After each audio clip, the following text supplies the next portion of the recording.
दोस्तों, न्यूज दुनिया में आपका स्वागत है। आज हम आपके सामने एक बहुत ही महत्वपूर्ण खबर को लेकर प्रस्तुत हुए और वह महत्वपूर्ण खबर यह है, एक बहुत ही महत्वपूर्ण सूचना सामने आ रही है। इस सूचना के अनुसार पुतिन जल्द से जल्द रूस यूक्रेन युद्ध खत्म करना चाहते हैं। ये खबर मीडिया हाउस के हवाले से आ रही है। प्रमुख समाचार पत्रों की सूचना के आधार पर यह बात निकल कर सामने आ रही है। रूस के राष्ट्रपति व्लादिमीर पुतिन रूस यूक्रेन युद्ध को खत्म करने के लिए अमेरिका के साथ बातचीत करने को तैयार हैं। एनडीटीवी पर यह खबर निकल कर सामने आ रही है। Putin says wants to enter Ukraine war the sooner the better. Dainik Jagran में भी रशिया यूक्रेन वॉर। रूसी राष्ट्रपति व्लादिमीर पुतिन ने कहा, हम यूक्रेन युद्ध की समाप्ति चाहते हैं।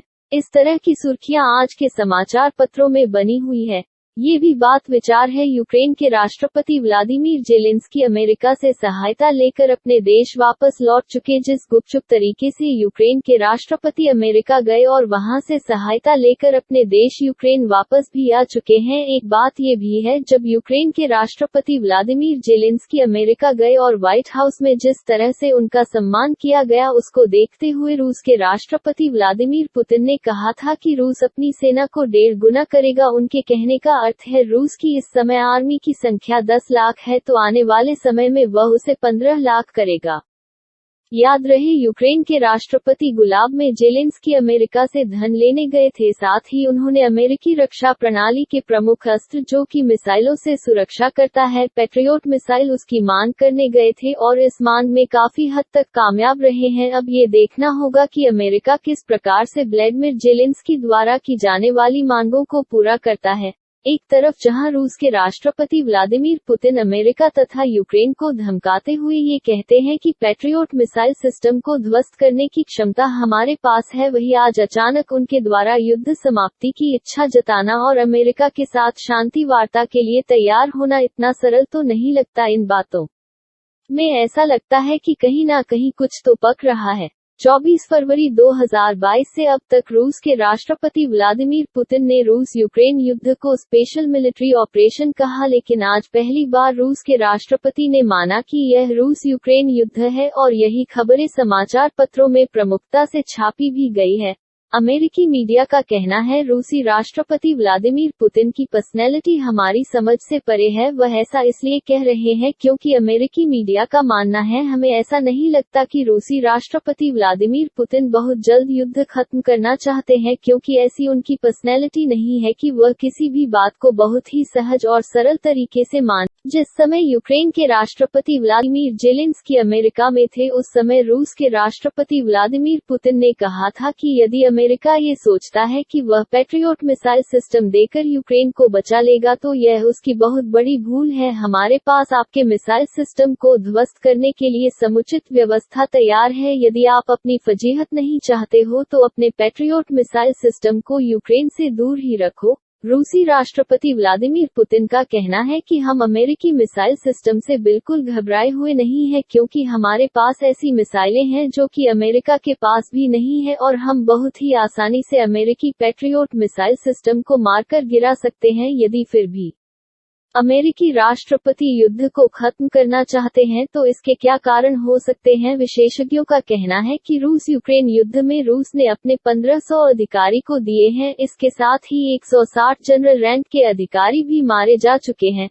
इतना ही नहीं, 1 लाख से अधिक रूसी सैनिक भी मारे जा चुके हैं। रूस में 90% यूरोपियन ऑयल मार्केट भी खो दिया है। इतना ही नहीं, हाल ही में रूसी तेल पर G7 के द्वारा जो प्राइस कैंप लगाया गया है, उसके कारण रूसी ऑयल एक्सपोर्ट पूरी तरह से बर्बाद हो गया है। भारत तो रूस से तेल खरीद रहा है, लेकिन बहुत सारे देश ऐसे हैं जो 5 दिसंबर में प्राइस कैप लगने के बाद तेल नहीं खरीद पा रहे हैं। दूसरी तरफ रूसी हथियारों का एक्सपोर्ट जो पहले काफी अच्छा हुआ करता था, इसका अंदाजा आप इसी बात से लगा सकते हैं। जहां अमेरिका दुनिया भर में 38% हथियारों की सप्लाई करता था, वहीं रूस लगभग के 6.5% हथियारों की सप्लाई करता था, जो अब 2021 के मुकाबले काफी नीचे आ गई है। इसमें इतनी गिरावट देखी गई है कि 2021 के मुकाबले 2022 में रूसी हथियारों की सप्लाई 26% कम हो गई है। यानी कि अगर देखा जाए तो 1/4 से अधिक हथियारों की सप्लाई कम हो गई है। यही ओवरऑल रूसी हथियारों की सप्लाई में इसे कंसिडर करें तो लगभग 5% रूसी हथियारों की मांग दुनिया भर में कम हो गई है जब से रूस यूक्रेन युद्ध शुरू हुआ है, जहां यूक्रेन ने दुनिया को ये बता दिया युद्ध के कारण हमारा घाटा $349 बिलियन का हुआ है। इस घाटे को यूक्रेन दुनिया से मानता कर रहा है। हाल ही में यूक्रेन के राष्ट्रपति व्लादिमीर जेलेंस्की द्वारा अमेरिकी यात्रा में $1.8 बिलियन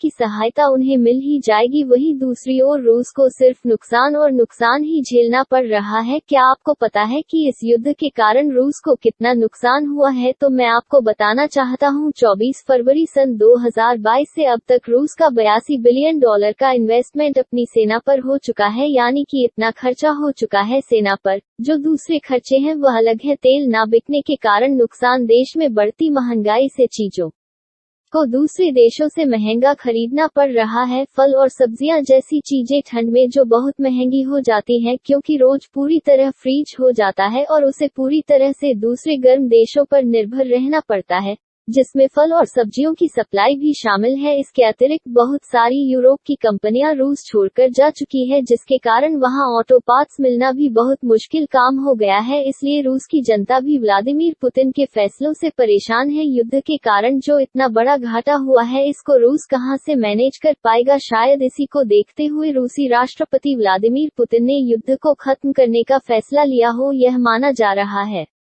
कि 2022 के एंड होते ही रूस की इकोनॉमी पतन की ओर चली जाएगी, क्योंकि उसके ऊपर बहुत सारे प्रतिबंध लगे हुए हैं। ऊपर से युद्ध का खर्चा अलग से है। इस समय की महत्वपूर्ण बात यह है, अमेरिका यह मानता है, पुतिन भले ही यह कह रहे हो कि वे युद्ध खत्म करना चाहते हैं, लेकिन हम इस बात से 1% भी सहमत नहीं है कि रूसी राष्ट्रपति युद्ध खत्म करना चाहते हैं। अमेरिका का ऐसा मानना है संभव है कि रूसी राष्ट्रपति इस युद्ध को आगे बढ़ाने का कोई नया तरीका खोज रहे हो। आज के सत्र में इतना ही। यदि आपको हमारा विश्लेषण पसंद आया हो तो इसे लाइक, शेयर और सब्सक्राइब करना मत भूलना। धन्यवाद।